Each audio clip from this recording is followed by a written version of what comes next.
en el libro del Génesis, capítulo número 45. Génesis, capítulo número 45. Vamos a leer algunos versos del 1 al 8. Vamos a leer versículos del 1 al 8. Dice la palabra del Señor: No podía ya José contenerse delante de todos los que estaban al lado suyo, y clamó: Haced salir de mi presencia a todos. Y no quedó nadie con él, al darse a conocer José a sus hermanos. Entonces se dio a llorar a gritos, y oyeron los egipcios, y oyó también la casa de Faraón. Y dijo José a sus hermanos: Yo soy José, ¿vive aún mi padre? Y sus hermanos no pudieron responderle, porque estaban turbados delante de él. Entonces dijo José a sus hermanos: Acercaos ahora a mí. Y ellos se acercaron, y él dijo: Yo soy José, vuestro hermano, el que vendisteis para Egipto.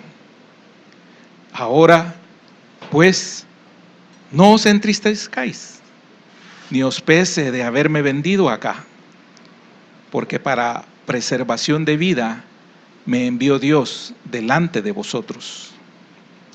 Pues ya ha habido 2 años de hambre en medio de la tierra, y aún quedan 5 años en los cuales ni habrá arada ni siega. Y Dios me envió delante de vosotros para preservaros posteridad sobre la tierra, y para daros vida por medio de gran liberación. Así pues, no me enviasteis acá vosotros, sino Dios, que me ha puesto por padre de Faraón, y por señor de toda su casa, y por gobernador en toda la tierra de Egipto. Amén. Padre, bendícenos, Señor, con tu palabra. En el nombre de Jesús. Amén, Señor, y amén. Pueden sentarse, hermanos.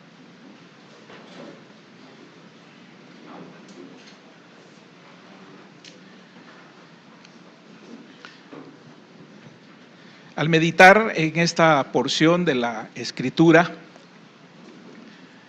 como lo dije hace algunas semanas, he estado meditando en esta porción de la Escritura donde habla de José, pero siempre se está presente aquí algo sobre los jóvenes, y hoy que meditaba en eso, se me venían las palabras del apóstol Pablo, que le dice a Timoteo que nadie tenga en poco tu juventud. Y vemos en la vida de un joven uno de los mayores ejemplos para nosotros de saber esperar los tiempos. Y tal como aprendíamos en esta mañana, saber esperar los tiempos de cosechar.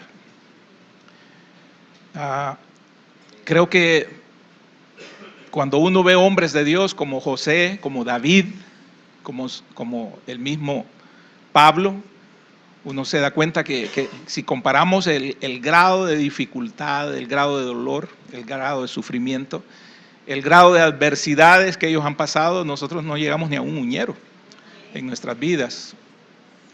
La intensidad de situaciones difíciles, adversas, a las cuales ellos fueron sometidas y que hicieron que ellos derramaran lágrimas, muchas lágrimas, pero que vemos sobreponerse y salir adelante.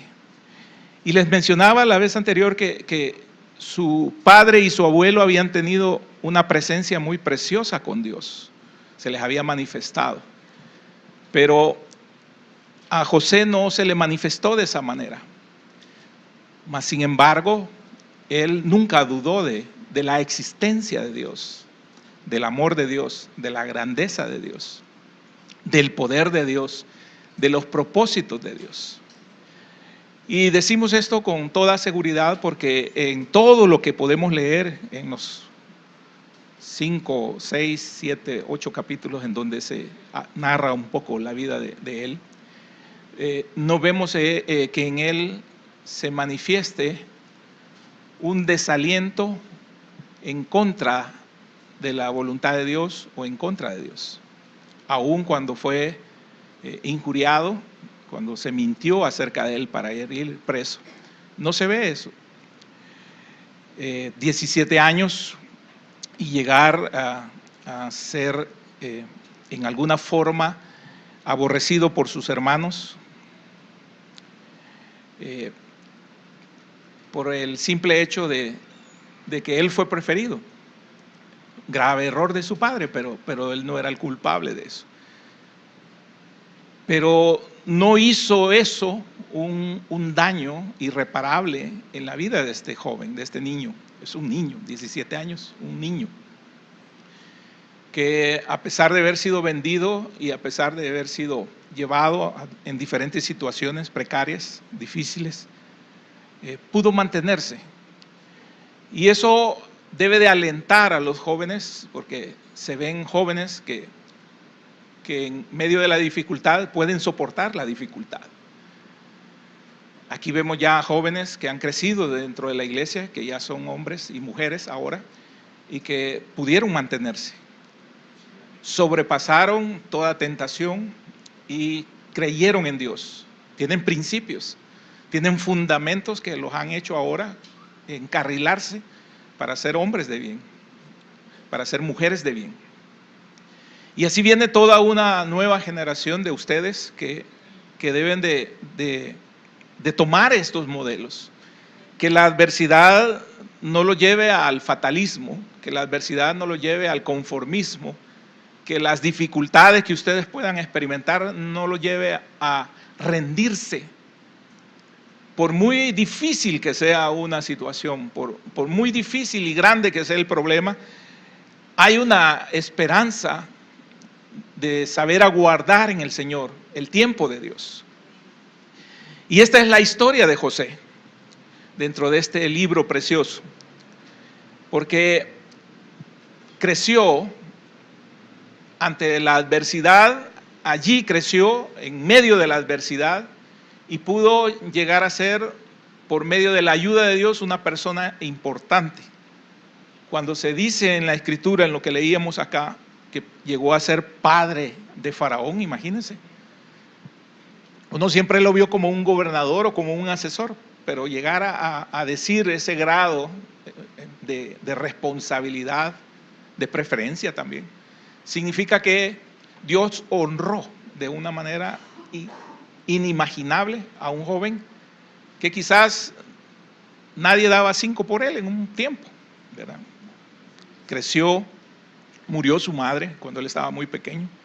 Al nacer su hermano murió su mamá. Entonces, muchos tenemos esa queja de no haber estado completos. Tenemos esa queja de no haber sido parte del cariño de alguno de nuestros progenitores, ¿no? Pero Dios consoló de una forma muy especial a José, y no estuvo ahí cerca a su papá para seguirlo aconsejando, ni para poderlo acercársele y decirle cuánto lo amaba, porque estaban abruptamente separados. Entonces él tuvo que crecer solo y madurar solo, en el sentido natural. Mas sin embargo, él entiende que nunca estuvo solo y que siempre estuvo la mano de Dios sobre él, sobre su vida. Y nunca perdió el don que Dios le había dado de poder interpretar los sueños. No se cansó de tener esa comunicación de esa forma tan especial que Dios tenía con él y de poder servir de esa manera. Entonces, él pudo entender y madurar hasta llegar a tener una actitud de misericordia en su vida. Misericordia para poder administrar unos bienes y poder bendecir a los que estaban ahí a su alrededor, y también misericordia para con su familia y para con todos los de su casa y los de su nación. Pese a que sus hermanos le vendieron como esclavo y engañaron a su papá de que lo creyera muerto, cuando éste los confrontó, y también cuando les pidieron cuentas, ellos mintieron acerca de él. Pero en ese tiempo de necesidad que había dado la vuelta a toda la situación, ahora en ese tiempo de necesidad él confrontó a sus hermanos, pero también vemos que en esa necesidad su amor y su perdón se pusieron de manifiesto. Y por eso el tema, que no lo había mencionado, es: el amor nos hace aceptar a los que nos dañan. El amor nos hace aceptar a los que nos dañan. Y demostró una extraordinaria fe en la poderosa voluntad divina, en la voluntad de Dios. José confesó su creencia en que Dios usó todo esto, aún la traición de sus hermanos y el desprecio de sus hermanos, como medio para liberar a su familia durante esos tiempos de hambruna y de dificultad. Pareciera increíble de que en medio de 12 hermanos, uno muy pequeño no se daba cuenta todavía, que era Benjamín, pero que entonces 10 hermanos estuvieran en contra de uno. Creo que todos siempre estamos preparados para que el desprecio, el maltrato, aún la violencia, uno la pueda recibir afuera de la calle, de los extraños, de los que no le conocen, de aquellos que nunca han tenido una relación y no saben cómo es uno. Pero que venga de la propia casa, que venga de los propios hermanos, y estoy hablando dentro de la iglesia, eso como que a uno no le amanece, ¿verdad? Uno no entiende cómo puede pasar, pero pasa. Pasa porque dentro de cada uno de nosotros, como miembros de Cristo, como creyentes, hay un individuo, una naturaleza caída. Y esa es la que fricciona y esa es la que brota. Y cuando se manifiestan envidias como la que vemos en el caso específico de José, la envidia de tener una preferencia por parte de sus padres, de su padre, una preferencia porque era el fruto de la mujer que él amó desde un principio.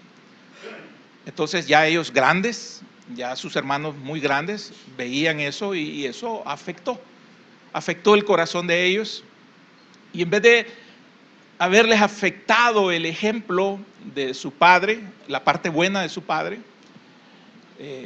la influencia de las cosas de Dios que su padre tenía, la relación, recuerden que todavía no había sido escrito ningún libro todavía en esta época de José, pero la relación y los relatos que podría haber dado Jacob a sus hijos, tenía que ser una buena influencia para ellos. Y vemos evidencia de eso porque sí hay en José esos aspectos que entonces significan que hubo en todos los demás. Y lo vemos también ya en este capítulo 45, cuando llega el momento cumbre del discurso de uno de sus hermanos, que es el que explica todo esto, y se ve ya madurez en ellos.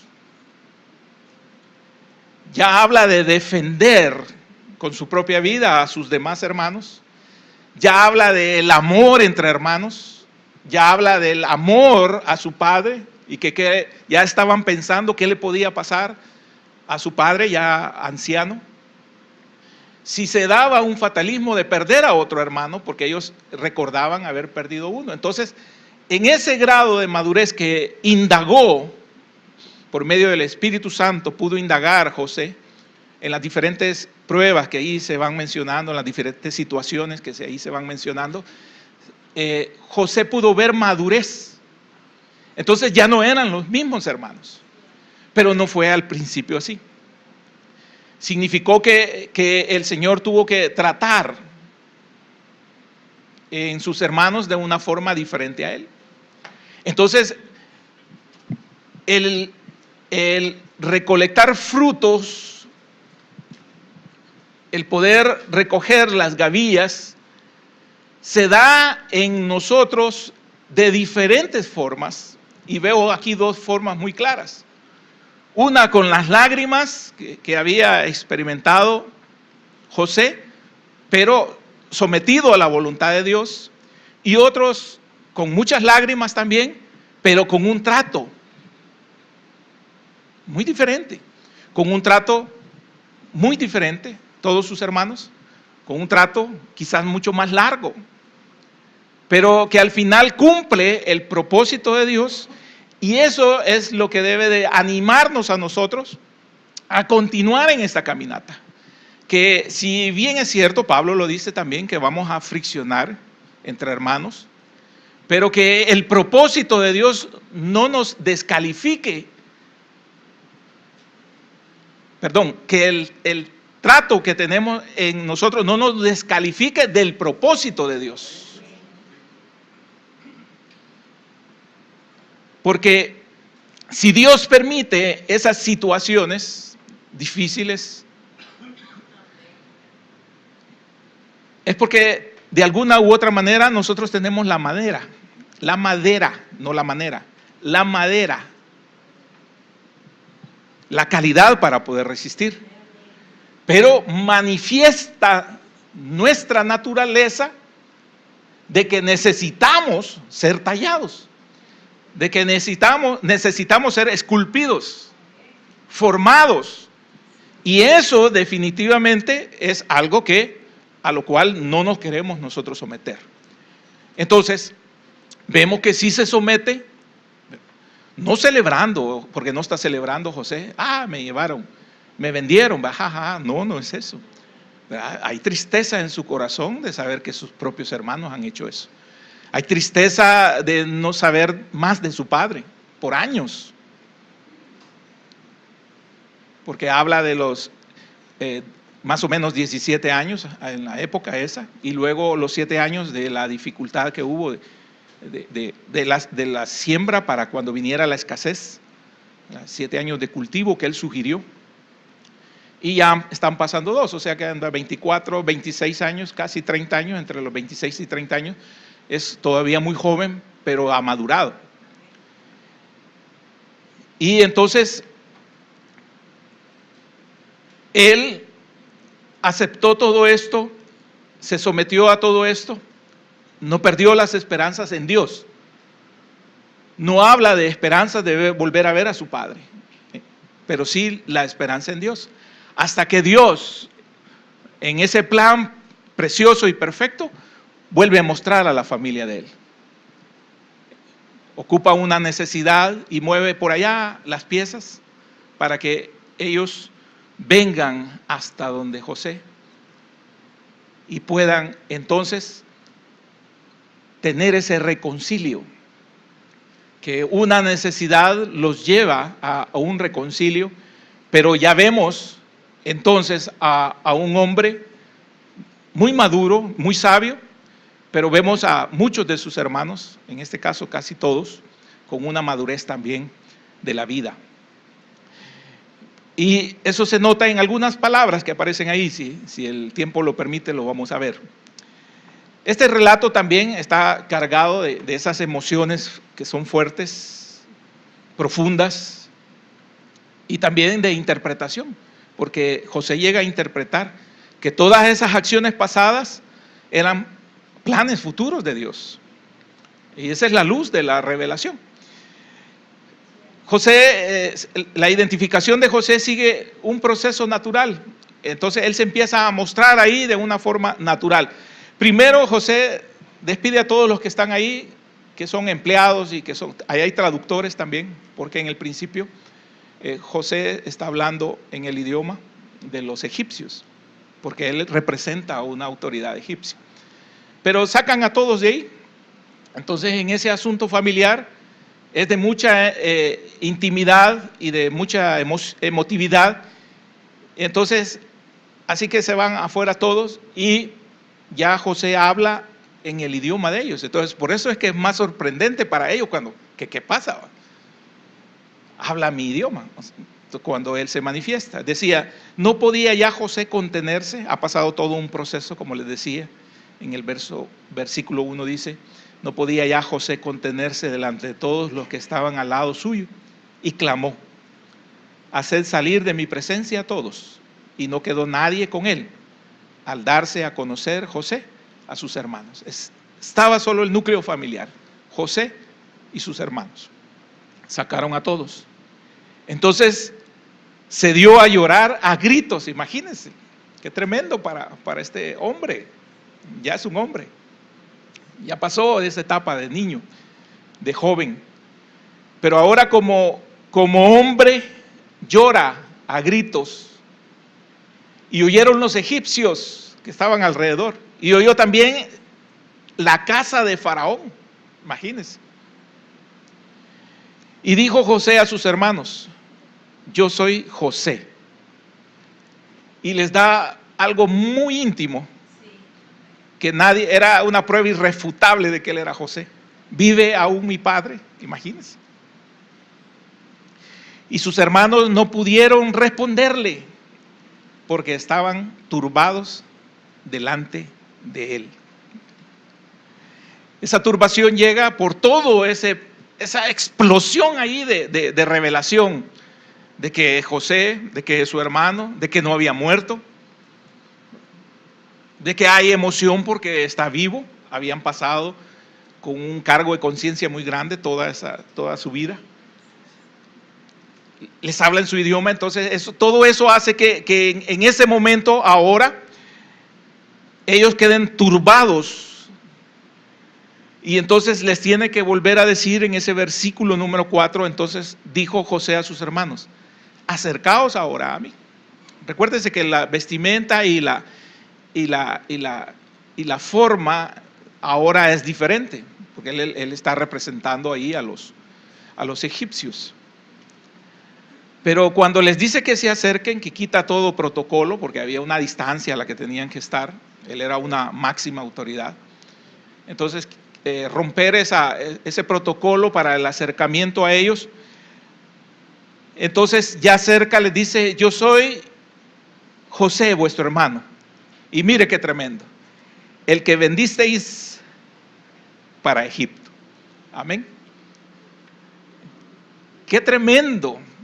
Él lo hace no con el hecho de reproche, sino como referencia, para que vean que él es, porque son cosas muy íntimas, que ellos guardaron ese secreto para toda la vida, lo sellaron como hermanos. En lo que habían maquinado, en lo que habían manipulado, ellos lo guardaron, y que ahora el Señor venga y lo revele, eso definitivamente que es algo sorprendente, ¿verdad? Tenía que ser algo de parte de Dios, y es a través de la boca, el instrumento que el Señor usa, que es su hermano, para decirlo. Al que vendisteis. Como les digo, no es ningún reproche, pero sí es algo que no pueden olvidar y no deben olvidar. Y en esa expresión que él hace,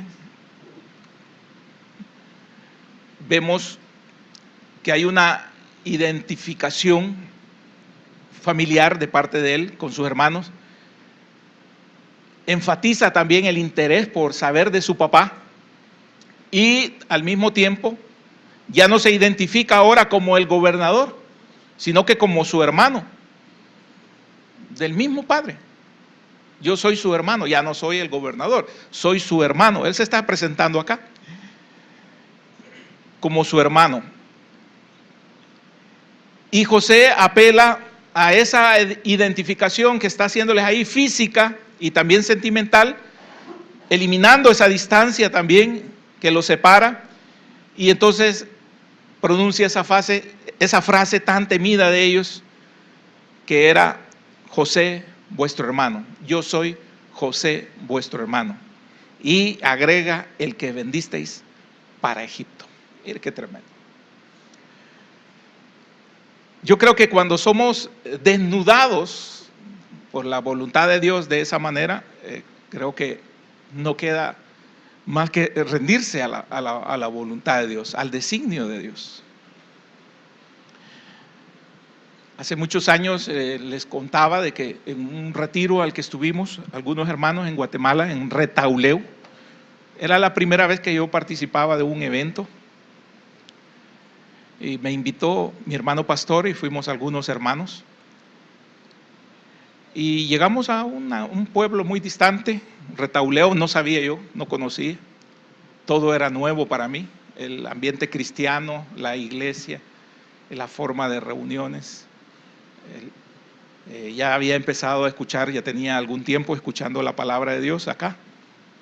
Pero todo es de aprendizaje, todo es nuevo. Y allá estábamos cuando se dio un evento muy interesante, porque no sabía yo la manifestación de los dones y del Espíritu Santo de parte de Dios con sus siervos. Y oíamos palabra y oíamos mensajes muy lindos, muy preciosos. Pero en un momento dado, en una administración, se me acercó un siervo de Dios y fui tocado, fui alcanzado por la palabra de Dios. Y lo que se me dijo era muy íntimo, que yo sabía que nadie, ni aún mi pastor que estaba ahí, lo sabía. Imagínense. Y entonces que de la boca de un extraño surgiera una evidencia, surgiera una verdad para hablarme, para decirme: mira, esto no es de raciocinio, esto no es mental, no es de entendimiento mental, ni es de aprendizaje mental, sino que es de un poder que tú no conoces.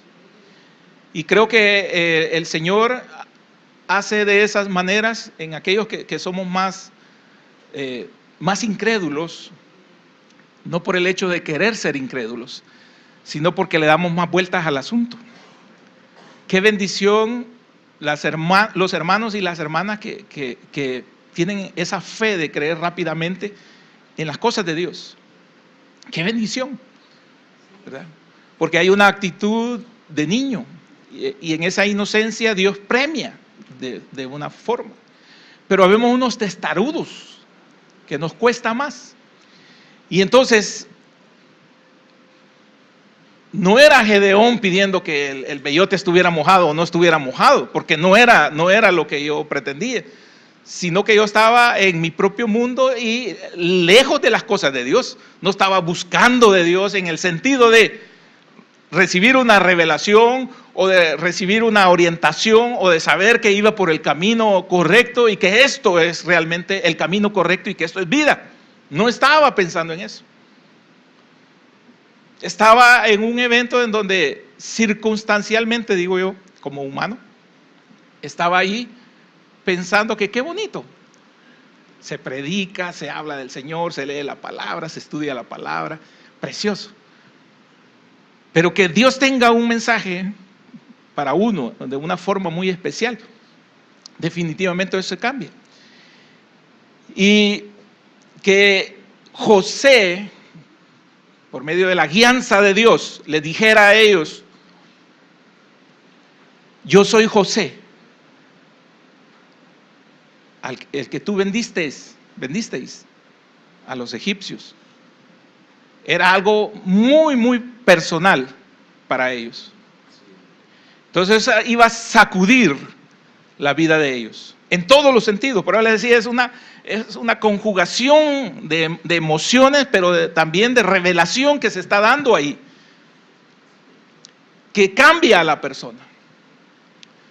Porque en ese momento, cuando una persona se me acercó y me habló y me dijo: ¿recuerdas que tú en tu accidente morías? Y yo con mis ojos cerrados, y moriste, me dijo. Pero ahora hay oportunidad. Entonces yo me quedé sorprendido, porque yo sabía que había pasado un accidente y yo sabía cuál era mi condición. A mí me habían dado un balazo a los 19 años y fue de muerte. La paratomía exploratoria, 20 y tantas puntadas y un montón de cosas y complicaciones, muy difícil, en un hospital de emergencia nacional, no tenía opción, era grave, era emergencia. Y no había mucha oportunidad para mí, pero Dios tenía sus propósitos. Años después, no en el momento.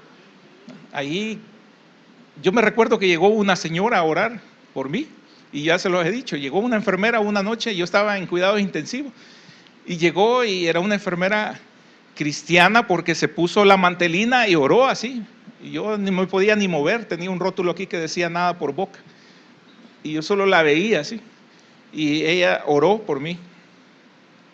No sé qué oró, no recuerdo, pero sí sé que oró por mí. Y tengo muy grabado, no recuerdo el nombre, no sé quién era, pero tengo grabado el rostro de la persona que llegó como por lo menos después de las 10 de la noche. En su turno ella llegó. Quizás llegaba y oraba con los que estaban ahí más graves.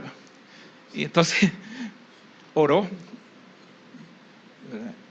y eso yo lo recordaba y yo cerré mis ojos y me recuerdo que no acepté al Señor, de eso sí estaba muy claro, que no acepté al Señor. Son de las cosas que uno no se explica por qué. La renuencia a las cosas de Dios como joven. Y por eso les decía en un principio, hay dos caminos. Hay uno que los jóvenes son muy dóciles y uno ve el fruto de la docilidad en la vida de ellos acá en las iglesias. No necesito irme a otro lugar, aquí veo la docilidad de muchos y el fruto de esa docilidad, de aquellos que quieren caminar de acuerdo a la palabra de Dios, aquellos que se someten a la voluntad de sus padres, aquellos que toman consejo de su pastor, toman consejo de sus autoridades. Uno ve la diferencia. Y podemos ver también aquellos que han escogido el camino difícil y se han ido. Y que deben ser tratados si es que realmente el Señor los ha tomado, ¿verdad? Como le decía hace poco a mi hermano Balta, lo que pasa es que a veces la cuerda de cuando lo lazan a uno, para algunos el lazo es más largo que otros. Pero llega un momento en que el lazador, el arriero, se para bien y por mucha fuerza que tenga ese animal, cae. Una vez lo tensan, cae. Una vez lazado, va a venir. El Señor le dice ahí, son cuerdas de amor. Amén. Pero aquí vemos que se manifestó de esta manera, no en un señorío, José, sino en una forma gradual de descubrirse, porque amaba, y ese es el principio de todo esto, amaba a sus hermanos. Se identifica familiarmente con sus hermanos, enfatizando su interés, les decía, por su padre, pero también manifestándose como su hermano ya. Sus hermanos estaban aterrorizados ahí.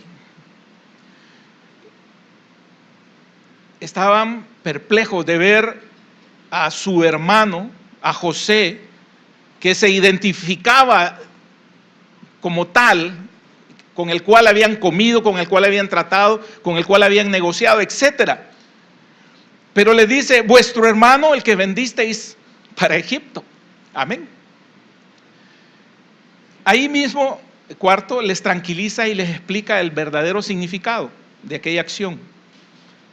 El incidente en el cual ellos han pasado también de la copa, del costal, del dinero, etcétera, y de la esclavitud a la que se iban a ser sometidos, no era venganza de parte de él, sino que era más que todo poder hacer una mediación con ellos para saber qué había en el corazón de ellos, cómo iban a actuar.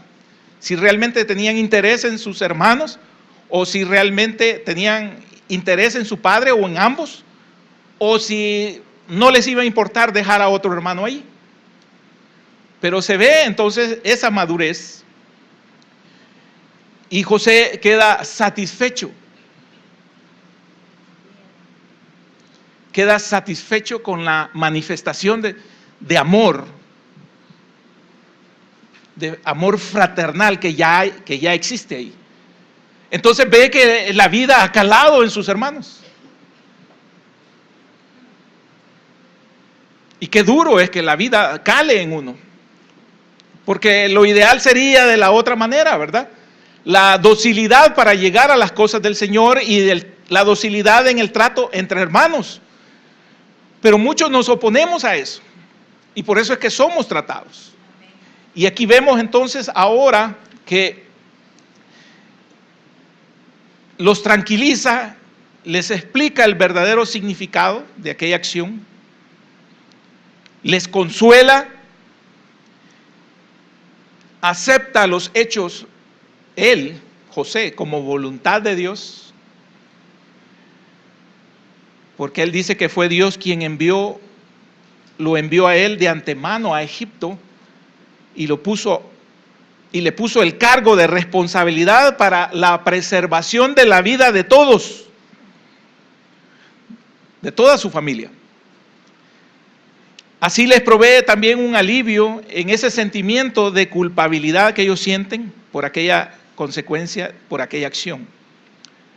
Entonces es interesante que José les pronuncia que él es que eso que tenían que pasar es la consecuencia de la acción que ellos deben de olvidar.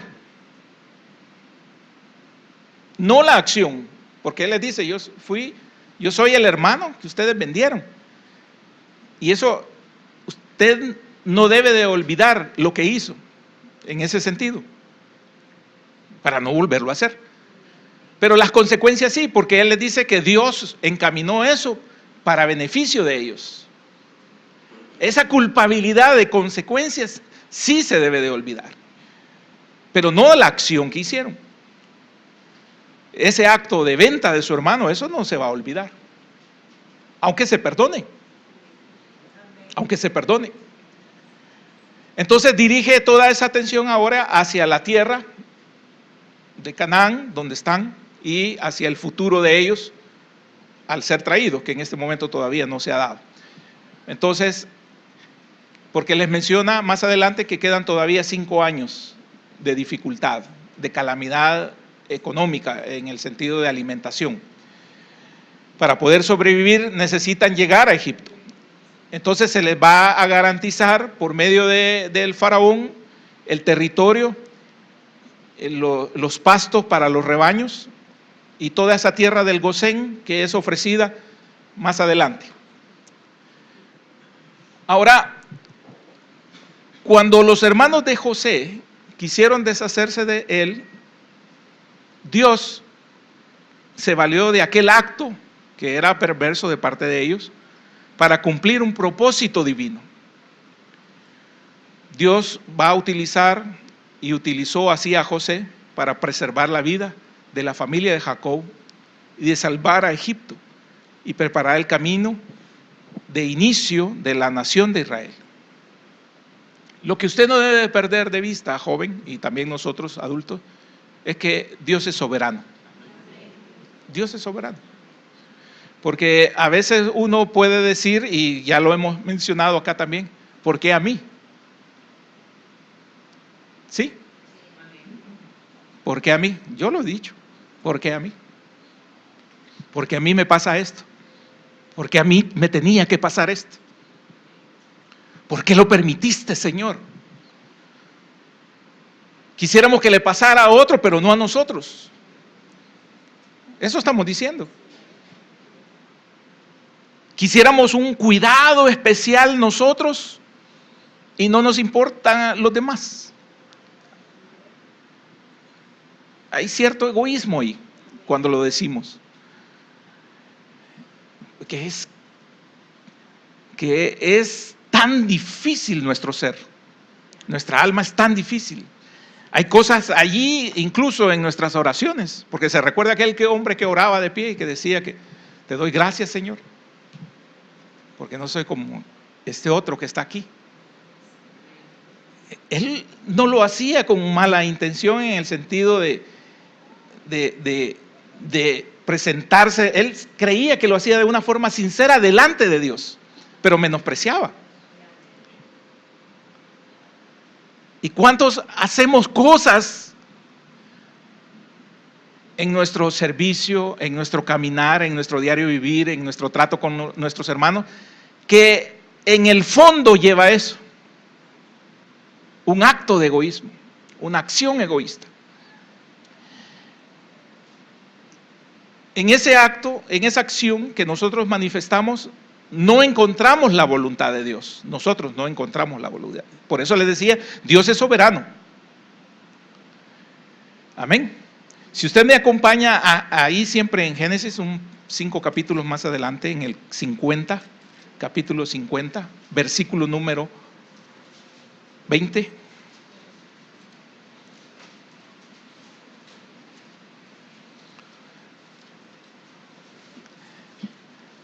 Dice la palabra del Señor, vosotros, le dice a sus hermanos, mire, vosotros pensasteis mal contra mí, mas Dios lo encaminó a bien para hacer lo que vemos hoy, para mantener en vida a mucho pueblo. Ahora pues, no tengáis miedo, yo os sustentaré a vosotros y a vuestros hijos. Así los consoló y les habló al corazón. Amén. Entonces, allí vemos definitivamente una manifestación de amor, un perdón genuino. No hay un reproche en ningún sentido, ¿verdad? No hay un reproche de decir, vieron, tenían que venir, rendirse a mis pies, ¿verdad? Hoy que yo soy soberano, hoy sí van a saber lo que es el trato de Dios. No les dijo nada de eso. Gracias, Señor, por esta oportunidad de revancha que me das. No, tampoco. Hoy sí, Señor, voy a ver cómo mi cónyuge paga, ¿verdad? Y con una cuarta más. ¿Sí? No, tampoco. Había amor realmente. Por eso les decía en el tema, un amor genuino ahí, un amor que nos hace a nosotros poder aceptar a los que nos dañan. Y eso es importante. Para nuestra vida de creyentes es muy importante.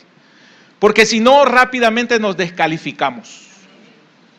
Porque aquí, tarde o temprano, rozamos. Tratamos con hermanos. Un carácter contra otro. Un carácter no, eso es un asterisco.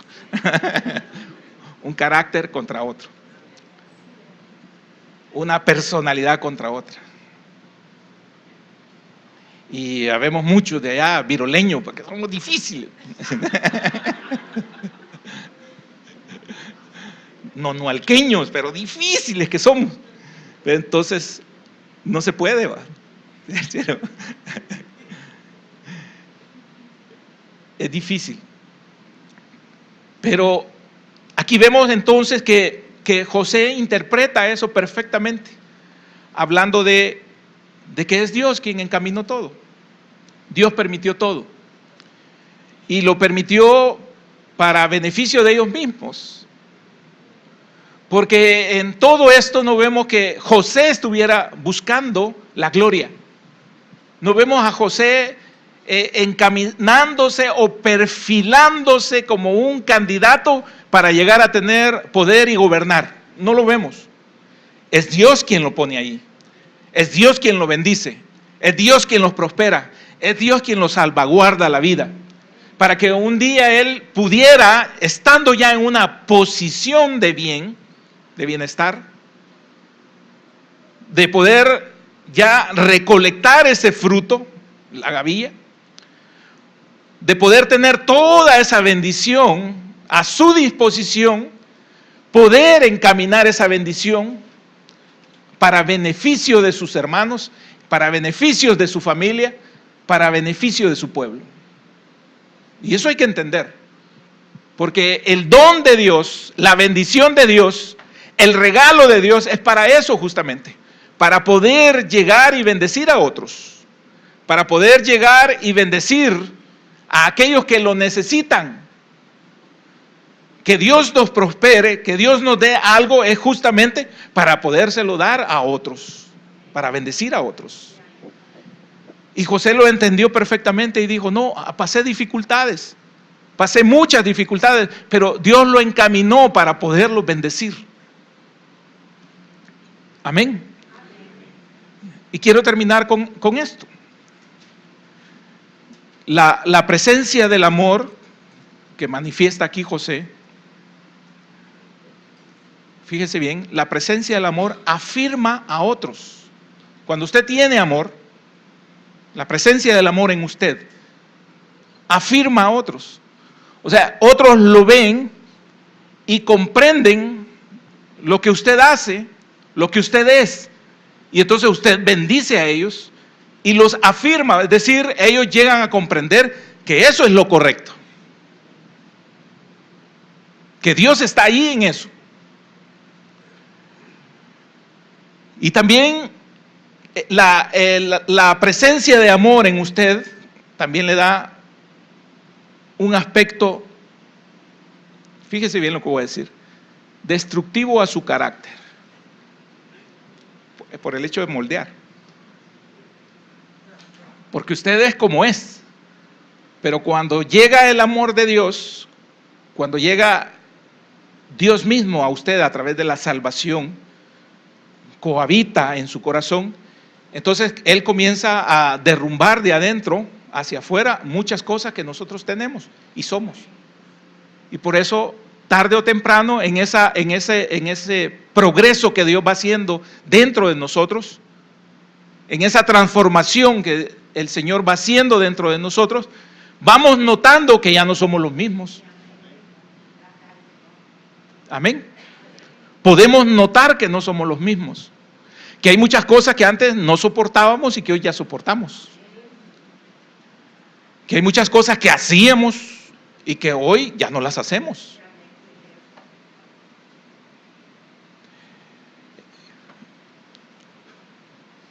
Empieza a manifestarse la paciencia, empieza a manifestarse la bondad,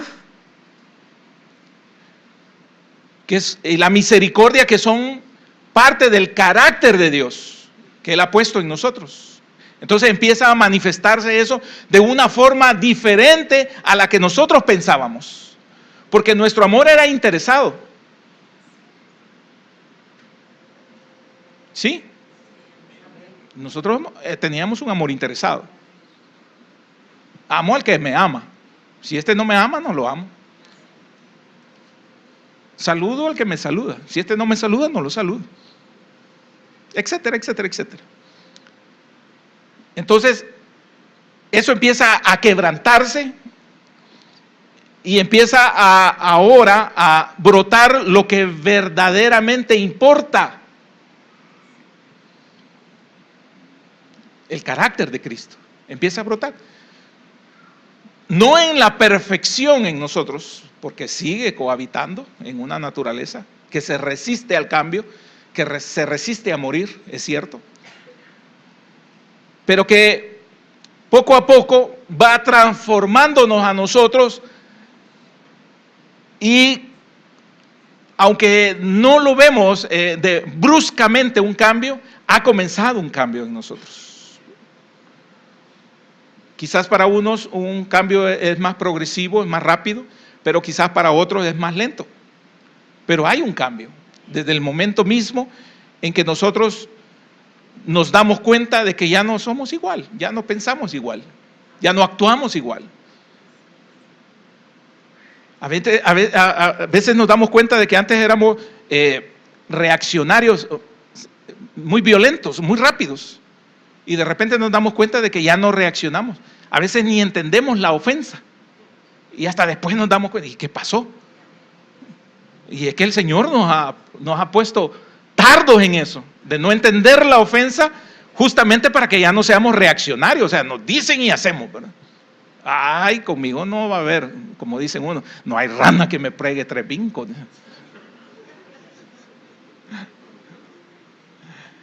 Lo hacemos rápido, entonces, pero ahora ya no. Hoy nos quedamos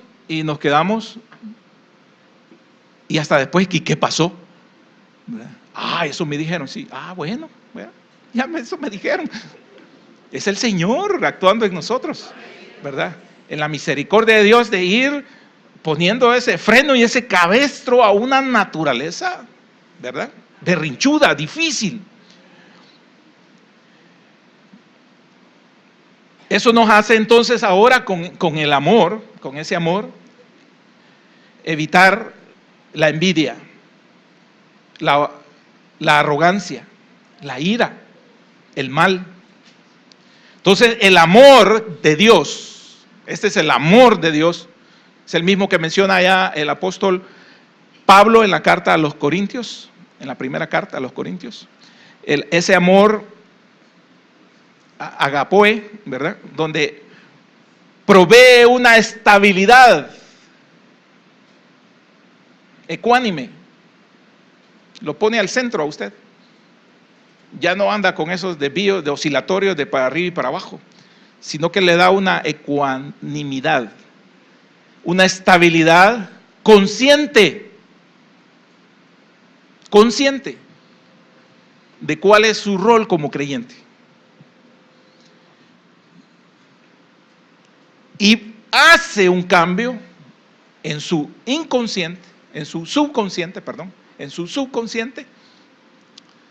de cosas maravillosas que ni nosotros mismos nos damos cuenta de que ya fuimos transformados. Amén. Por eso les decía, de repente nosotros hacemos inventario en un día en nuestra vida, meditamos y vemos para atrás y decimos, Señor, realmente has hecho un cambio en mí. No de la de ganar el Oscar, pero sí un cambio genuino en donde nosotros definitivamente ya no nos vemos igual, ya no somos igual. Entonces comienza a obrar esa capacidad de perdonar, esa capacidad de amar. Y por eso nos sorprendemos que a pesar de que nos rozamos entre nosotros como hermanos, pero hay una capacidad de amar que nos permite perdonar. Hay una capacidad de amar que nos lleva a entender que aunque hayamos tenido momentos difíciles entre nosotros, hay una capacidad de perdonar y de sobrellevar. Y eso es importante. Eso entendió José. Por eso el Señor lo hizo grande. Por eso el Señor lo puso donde lo tenía que poner el Señor. Y por eso también José fue capaz de poderse manifestar a sus hermanos como aquel hermano al cual habían vendido, pero que él, para sanar su corazón, les dijo, yo los perdono, porque Dios permitió todo esto para beneficio de nuestra familia. Amén. Que el Señor añada bendición a su palabra. Gracias, Padre. Gracias, Señor.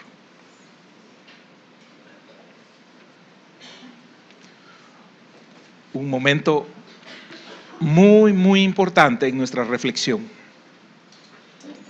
Y para ti, joven, es muy, muy importante saber que no estás solo. Joven, no estás solo.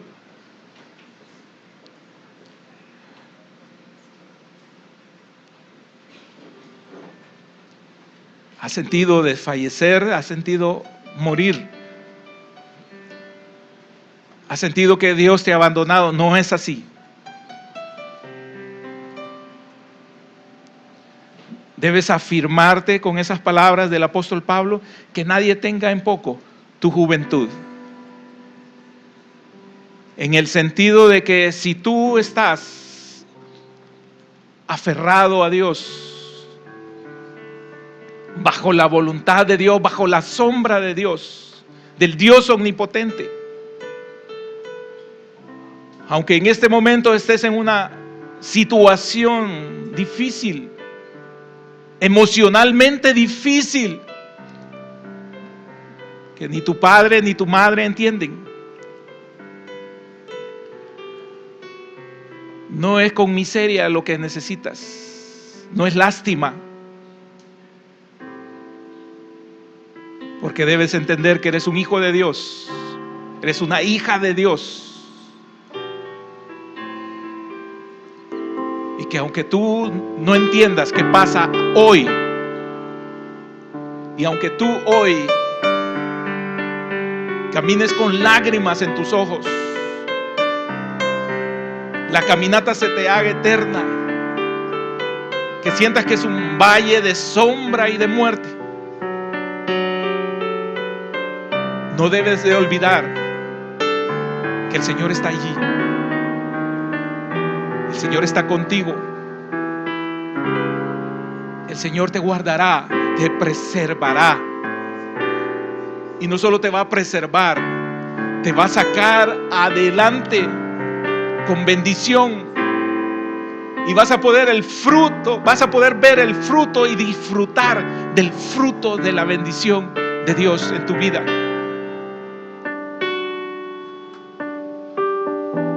Tus lágrimas no son eternas.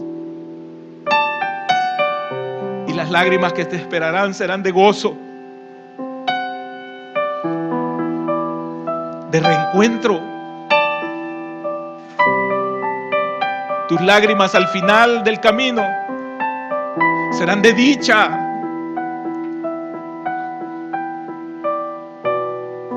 De saber que valió la pena la caminata. De que valió la pena a pesar del vituperio del propio hermano, del que creías que no iba a ser capaz de levantar su voz o su mano contra ti.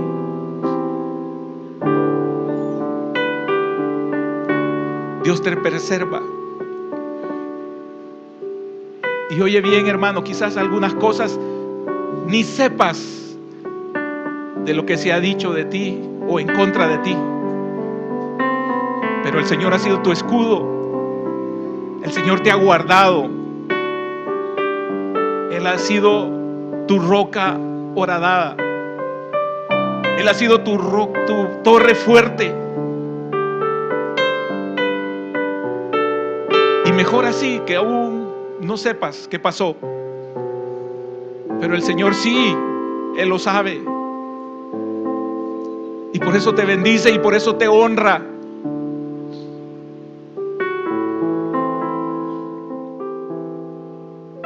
Bendito sea, Señor.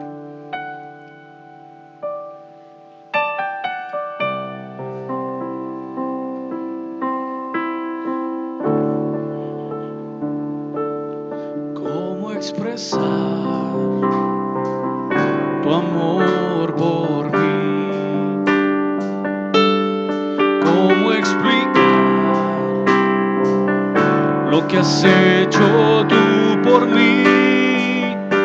Si cierro mis ojos y veo pasar todos los momentos en mi caminar, fidelidad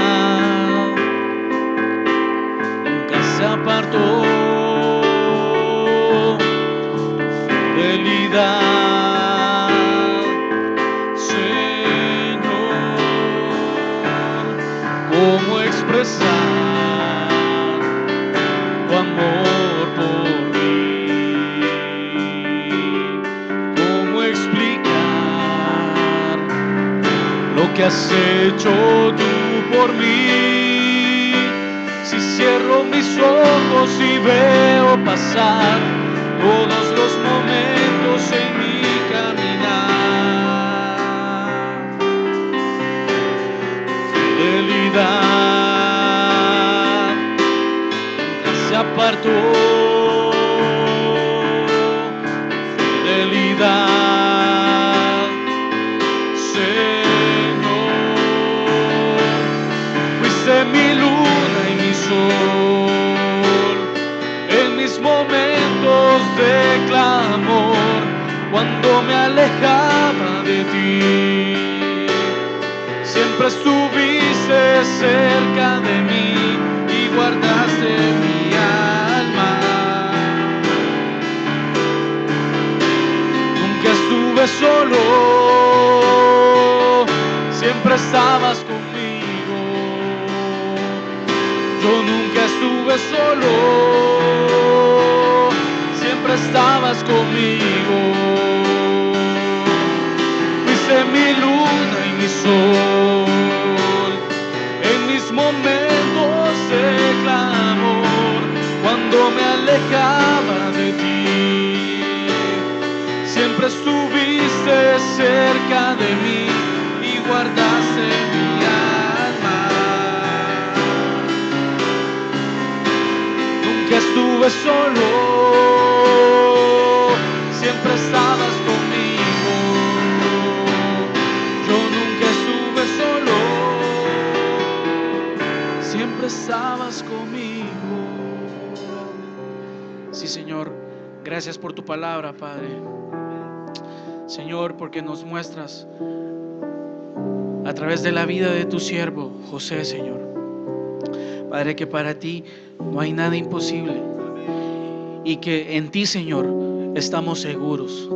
Padre, enséñanos siempre a esperar en ti y a confiar en ti y en tu palabra, Señor, que es verdadera, Señor, así como tú, Padre. Gracias te damos. Llévanos con bien y paz en el nombre de Jesús. Amén.